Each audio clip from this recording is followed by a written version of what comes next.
कल्पना कीजिए एक ऐसा राजकुमार जिसके पास सब कुछ था, राज्य, सम्मान, परिवार और अपर प्रेम।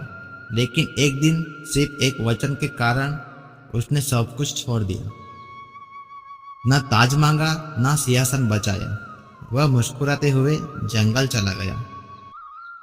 लेकिन क्या आप जानते हैं कि उस त्याग के पीछे एक ऐसा रहस्य था जिसने पूरी दुनिया को धर्म और कर्तव्य का अर्थ सिखाया।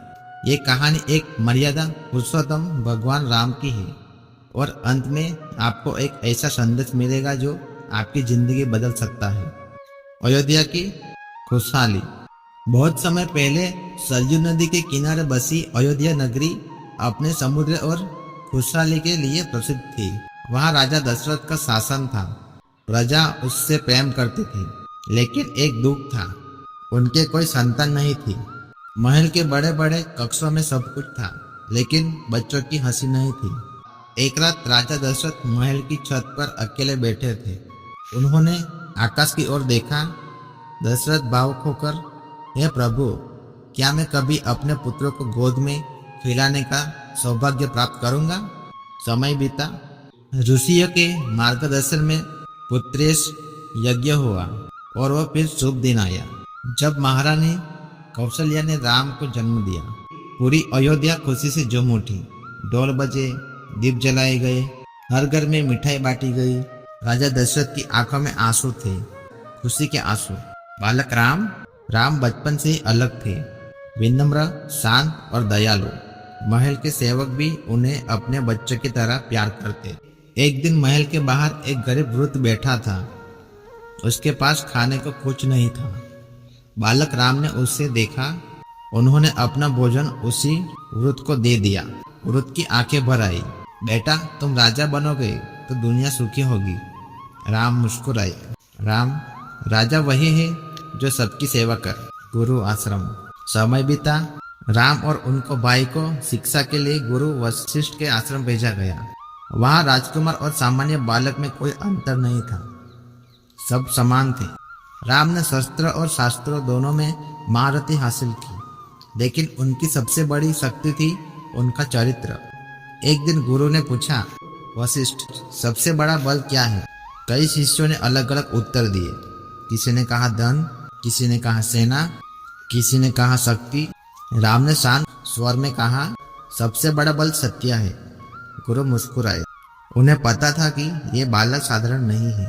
सीता स्वयंवर। मिथिला में राजा जनक ने अपने पुत्री स्वयंवर का आयोजन किया। शर्त कठिन थी। जो शिवजी का विशाल धनुष उठाकर प्रत्यंचा चढ़ाएगा वही सीता के विवाह करेगा। दूर दूर से राजा आए, लेकिन कोई धनुष हिला तक नहीं पाया। सभा में सन्नाटा छा गया। तभी राम आगे बढ़े। उन्होंने श्रद्धा से भगवान शिव का प्रणाम किया और धनुष उठाया।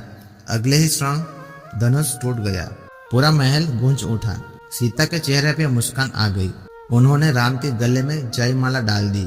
ये सिर्फ विवाह नहीं था, ये दो महान आत्माओं का मिलन था। राज्याभिषेक की तैयारी। अयोध्या में उत्सव का माहौल था।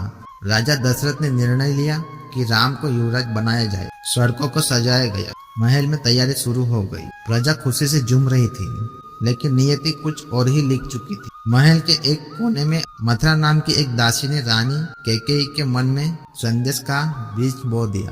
धीरे धीरे वो बीज भय में बदल गया और भय ने बुद्धि को ठग लिया। सबसे कठिन निर्णय। कैकेयी ने दशरथ को उनके पुराने बच्चों की याद दिलाई। उन्होंने दो वरदान मांगे। पहला, भरत को राजा बनाया जाए।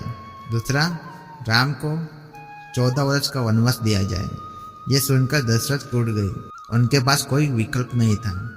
जब राम को यह बात पता चली तो सबको लगा कि वो विरोध करेंगे, लेकिन ऐसा नहीं हुआ। राम शांत थे। राम, पिताजी का वचन ही मेरा धर्म है। महल में रोना शुरू हो गया। सीता ने कहा, सीता, जहाँ आप है वही मेरा घर है। लक्ष्मण बोले, लक्ष्मण भैया, मैं भी आपके साथ चलूंगा। और फिर तीनों जंगल की ओर निकल पड़ी। वन का जीवन। जंगल का जीवन आसान नहीं था। कांटों भरे रास्ते, घने वन, जंगली जानवर, लेकिन राम ने कभी शिकायत नहीं की। वह हर परिस्थिति में शांत रहे। जहाँ भी जाते लोगों की मदद करते, ऋषियों की रक्षा करते, गरीबों को दुख से दूर करते उनका वनवास धीरे धीरे लोगों के लिए आशा का प्रतीक बन। स्वर्ण मूर्ख का रहस्य।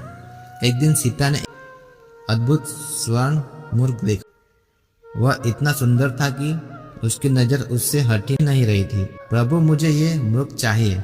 कुछ देर बाद जंगल में राम जैसी आवाज गूंजी, लक्ष्मण बचाओ। सीता घबरा गई। उन्होंने लक्ष्मण को राम की सहायता के लिए भेज दिया, लेकिन वह आवाज एक छल थी, एक भयंकर षड्यंत्र, रावण का आगमन। राम और लक्ष्मण के जाते ही रावण साधु का रूप धारण करके आया। उसने सीता से भिक्षा मांगी। जैसे ही सीता सीमा के बाहर आई, रावण अपने असली रूप में आ गया। आकाश कांप उठा। सीता का अपहरण हो गया। उनकी पुकार पूरे वन में गूंज रही थी, लेकिन तब तक बहुत देर हो चुकी थी। खोज और मित्रता। राम लौटे तो कुटिया खाली थी। उनका हृदय टूट गया। उनका हृदय टूट गया। उन्होंने पूरे जंगल में सीता को खोजा। इसी खोज के दौरान उनकी मुलाकात हनुमान सुग्रीव से हुई। हनुमान ने पहली बार राम को देखा और उसी क्षण उनका जीवन बदल गया। उन्होंने मन ही मन में प्रण लिया, अब मेरा जीवन प्रभु राम की सेवा के लिए है। हनुमान समुद्र के पार लंका पहुंचे। उन्होंने अशोक वाटिका में सीता को खोज लिया। सीता निराश थी, लेकिन जब उन्होंने राम की अंगूठी देखी, उनकी आंखों में उम्मीद लौट आई। हनुमान, माता, प्रभु शीघ्र ही आपको लेने आएंगे। समुद्र पर पुल बनाया गया। वानर सेना लंका पहुंची। युद्ध शुरू हुआ। धरती कांप उठी। आकाश गूंजने लगा।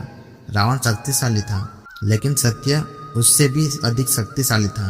राम ने धनुष उठाया, एक दिव्य बाण छोड़ा और रावण धराशायी हो गया। अहंकार पर धर्म की विजय हुई। 14 वर्ष बाद वनवास समाप्त हुआ। राम, सीता और लक्ष्मण अयोध्या लौटे। पूरी नगरी दीपों से जगमगा उठी। लोगों की खुशी का ठिकाना नहीं था। राम का राज्याभिषेक हुआ। राम राज्य की स्थापना हुई, जहाँ न्याय था, समानता थी और उनके लिए सम्मान था। चौंकाने वाला अंतिम मोड़। लेकिन इस कहानी का सबसे बड़ा रहस्य अभी बाकी है। लोग सोचते हैं कि राम की सबसे बड़ी जीत रावण को हराना थी, बस सच्चाई कुछ और थी। रावण को हराना आसान था, लेकिन अपने मन में क्रोध, दुख और अहंकार को हराना सबसे कठिन था। राम ने 14 वर्ष तक किसी से नफरत नहीं की, यहाँ तक कि कैकेयी से भी नहीं। उन्होंने हर परिस्थिति में धर्म का मार्ग चुना। ये उनकी सबसे बड़ी विजय थी और यही कारण है कि हजारों वर्ष बाद भी लोग उन्हें भगवान राम के नाम से याद करते हैं। राम हमें सिखाते हैं कि परिस्थिति चाहे कितनी भी कठिन हो, सत्य, देर और कर्तव्य के साथ कभी नहीं छोड़ना चाहिए, क्योंकि जीवन की सबसे बड़ी जीत दूसरों को हराने में नहीं, खुद को जीतने में है। अगर आपको ये कहानी पसंद आई हो तो वीडियो को लाइक करें, चैनल को सब्सक्राइब करें और कमेंट लिखें। जय श्री राम। फिर मिलेंगे एक नई प्रेरणादायक कहानी के साथ।